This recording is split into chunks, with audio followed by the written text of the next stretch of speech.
All right, guys, listen to this. There is a 97% chance you are being treated for a disease you don't actually have. Here with more, Dr. Stephen Wander and Amanda Wander. Good morning, you two. Good morning. All right, there's enough actual sick people, but we don't need to be one of those if we don't actually have it. So what are maybe things we should be looking for? Well, like you said, 90 to 97% of women diagnosed with low thyroid don't have that. So if you have the wrong diagnosis, how are you going to have the right treatment plan? Yeah. So women need to get tested to see A, if they actually have a thyroid issue, or B, if they have this other issue, which is an autoimmune disease which attacks the thyroid. Okay. So what are maybe we're having some kind of symptoms. What are something we should be looking for? Absolutely.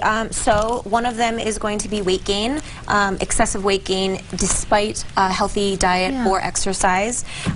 There is a great program that one of our patients told us about, Boomerang, where extreme fatigue, so she going into work and she would get all of her emails in the morning set up and ready to go, and she would time them out throughout the day so her boss would think that she was working and being productive.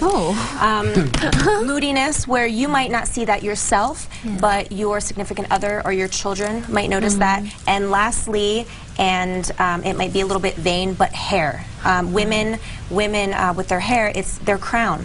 So people, they're experiencing either thinning, hair thinning, or even hair loss. And while my daughter likes to think of this as her Elsa oh, we love hair, that. Some women actually have to wear this every day. Yeah. Okay.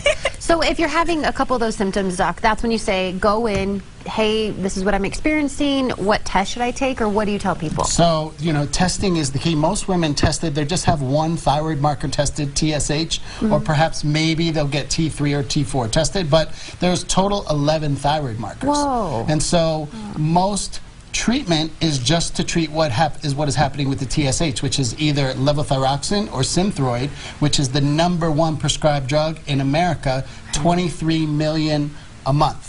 And so I originally got interested in this because my grandmother had this disease, and you know, we went out to lunch and the first thing she did, she put out 13 pills, and I was like, oh my gosh, what could all those pills possibly be for? And she's like, well, the first one's for my thyroid, the second one's for my sugar, the third one's for my pressure, fourth one's for my cholesterol. And to me, even at 13, that didn't make any sense. And here's the problem now. Even when women get the proper diagnosis, the treatment plan doesn't change. So we always recommend that either A, if you've been diagnosed with a thyroid disease, or B, maybe if you're having some of those symptoms that Amanda mentioned and maybe not even diagnosed, that you really need to find someone who knows how to properly test you. So that is A to see, do you have that autoimmune issue?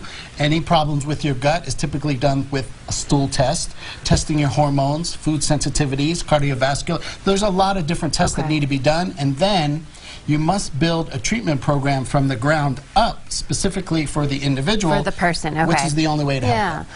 All right, lots more to talk about on this topic, but let me give out the good information if you guys would like to learn more. He also has a book, It's Not You, It's Your Thyroid. Good title, I like that. For more, go online, thyroiddinner.com.